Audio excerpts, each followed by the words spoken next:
Hey guys, welcome back to my YouTube channel. आज मैं आपको लाइट शॉप मूवी के 3 एपिसोड एक्सप्लेन करूंगी। तो जल्दी से मेरे चैनल को सब्सक्राइब कर दीजिए और वीडियो को लाइक कर दीजिए। तो चलिए बिना किसी देरी के शुरू करते हैं। तो गाइस, मूवी के स्टार्ट में हम सोयोंग को देखते हैं जो कि अपने सोफे पर लेटकर टीवी देख रही थी। तभी उसका दरवाजा जोर जोर से खड़कने लगता है, जैसे टूट ही जाएगा।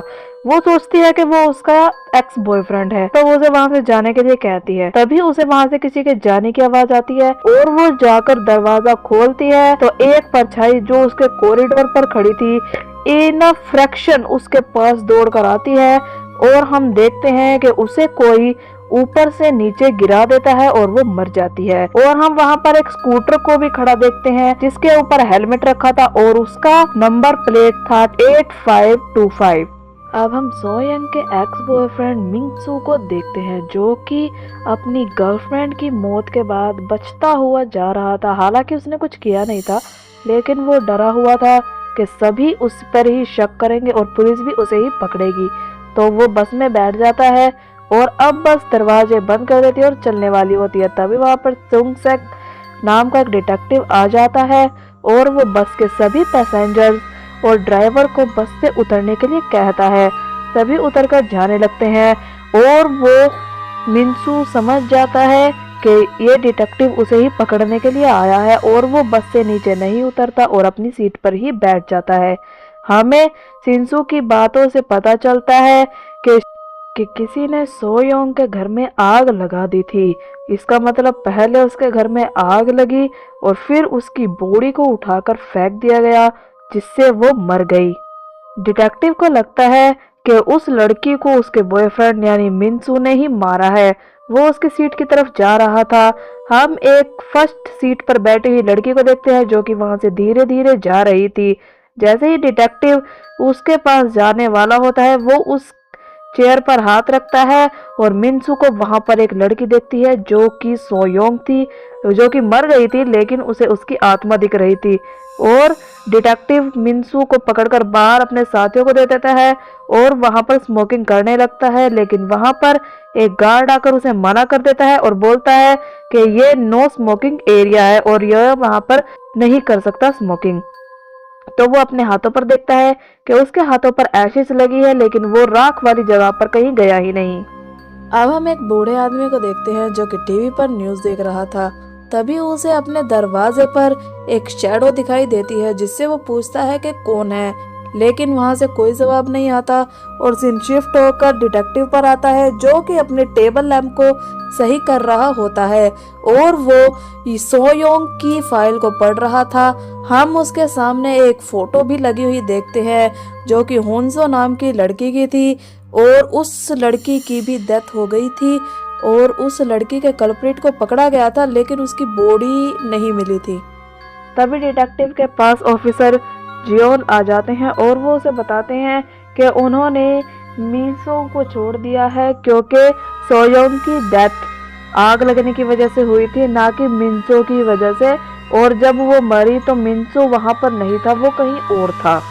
तभी वहां पर ऑफिसर जियोल आ जाता है और वो डिटेक्टिव को बताता है कि उन्होंने मिंसू को छोड़ दिया है क्योंकि सोयोंग की मौत आग लगने की वजह से हुई थी और जब उसकी मौत हुई थी तब मिंसू वहां पर नहीं था, वो तो कहीं और ही था। अब उसे ये बात अच्छी नहीं लगती और डिटेक्टिव वहां से जाने लगता है खाना खाने के लिए। तभी हम रात के टाइम पे डिटेक्टिव को एक केस हैंडल करते हुए देखते हैं जहां पर वही बूढ़ा आदमी मर चुका होता है और सभी पुलिस वाले बोल रहे थे कि ये एक नेचुरल डेथ है, लेकिन डिटेक्टिव को ये एक मर्डर लग रहा था। और वो पता चलता है कि बूढ़े आदमी की वाइफ बहुत पहले ही मर चुकी है, उसके पोता पोती और बच्चे बाहर अब्रोड में रहते हैं और उसने मरने से पहले उनसे बात भी की थी।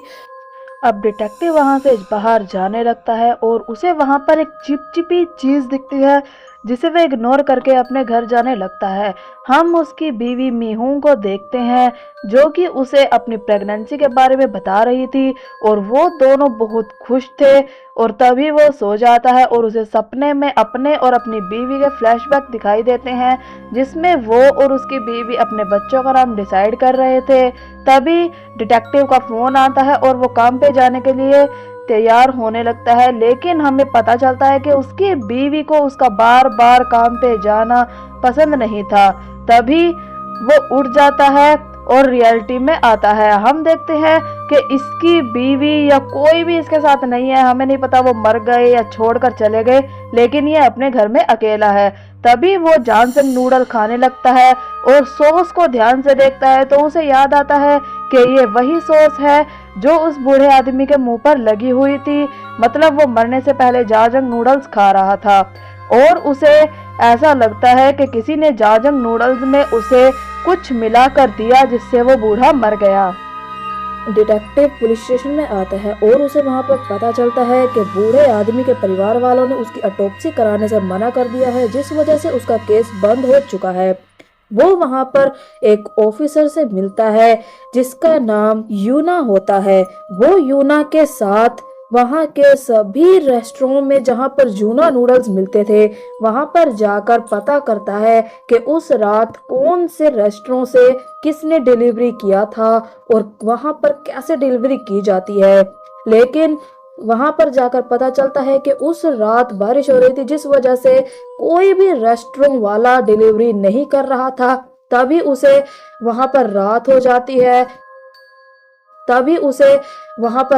जाती है और वो एक रेस्टोरेंट के बाहर पहुंचता है, जहां बाहर उसे एक स्कूटी खड़ी दिखती है और उसका नंबर 8525 होता है और उस पर कीचड़ भी लगा हुआ था। मतलब बारिश के टाइम पे इसका यूज किया गया था। वो अंदर जाता है और वहां की सारी चीजों को ऑब्जर्व करने लगता है और ध्यान से देखने लगता है कि यहाँ पर सब चीज कैसी कैसी है। अब वो वहाँ पर जाजंग नूडल्स ऑर्डर करता है और उन्हें खाते ही उसे पता चल जाता है कि ये वही रेस्टोरेंट है जहाँ से उस बूढ़े आदमी ने नूडल्स को ऑर्डर किया होगा। डिटेक्टिव रेस्टोरेंट के ओनर से पूछता है कि उस दिन किसने डिलीवरी की थी, लेकिन वो बताता है कि उस दिन किसी ने भी डिलीवरी नहीं की थी और उस दिन तो उसका रेस्टोरेंट बंद था और उसे लगता है कि उस बूढ़े आदमी ने कहीं से भी जांगन नूडल नहीं मंगवाए थे, वो खुद जाकर गया था। अब हमें 1 महीने बाद का सीन दिखाया जाता है जहां पर सा होंग शी होंग के पीछा कर रहा था। उसे नहीं पता था कि वो मर चुकी है। डिटेक्टिव सा होंग पर इतने टाइम से नजर रख रहा था क्योंकि उसे लग रहा था कि ये सारी रात यही कर रहा है। तो वो उसकी स्कूटी के आगे आ जाता है और उसका एक्सीडेंट करवा देता है और तभी सोयो गिर जाती है और उसे नहीं पता चलता कि वो उसकी आत्मा है। वो उसे उठाने जाता है, तभी वो वहाँ उसका चेहरा देखता है जो कि जला हुआ होता है और उसे याद आता है कि सोयोंग तो मर चुकी है और ये उसकी आत्मा है और फिर उसे यकीन होता है कि वो आत्माओं को देख सकता है।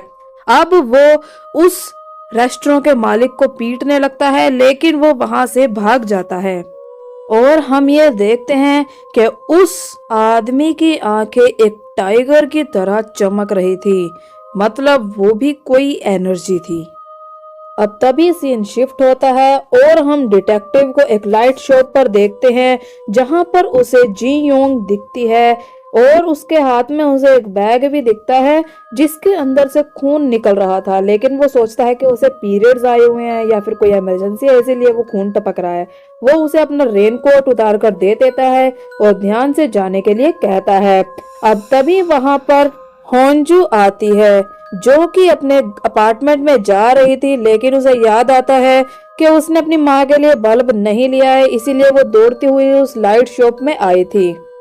जियोन भी उसे देखती है और डिटेक्टिव की नजर भी उस पर पड़ती है, लेकिन वो ज्यादा ध्यान नहीं देती और योंग उसे वहां से जाने के लिए कहता है और वो डिटेक्टिव से बात करने लगता है, लेकिन डिटेक्टिव उससे ज्यादा बात नहीं करता और वहां से चला जाता है। वोंग योंग भी ये समझ गया था कि डिटेक्टिव कुछ तो मुझसे पूछना चाहता था, लेकिन उसने नहीं पूछा।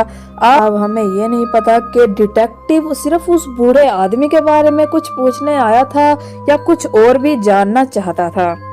अब डिटेक्टिव वहां पर एक लाइट बल्ब को देखता है जो कि ठीक उसके सामने था और वो फ्लक्चुएट कर रहा था और उसे देखकर उसे थोड़ा अजीब लग रहा था।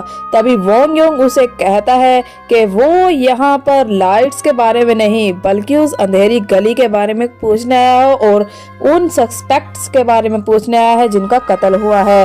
तो अगर आप और इसके बारे में जानना चाहते हैं, इसका राज जानना चाहते हैं, तो मेरी वीडियो को लाइक, सब्सक्राइब और शेयर करें और नेक्स्ट एपिसोड के लिए मुझे कमेंट करें। Thank you.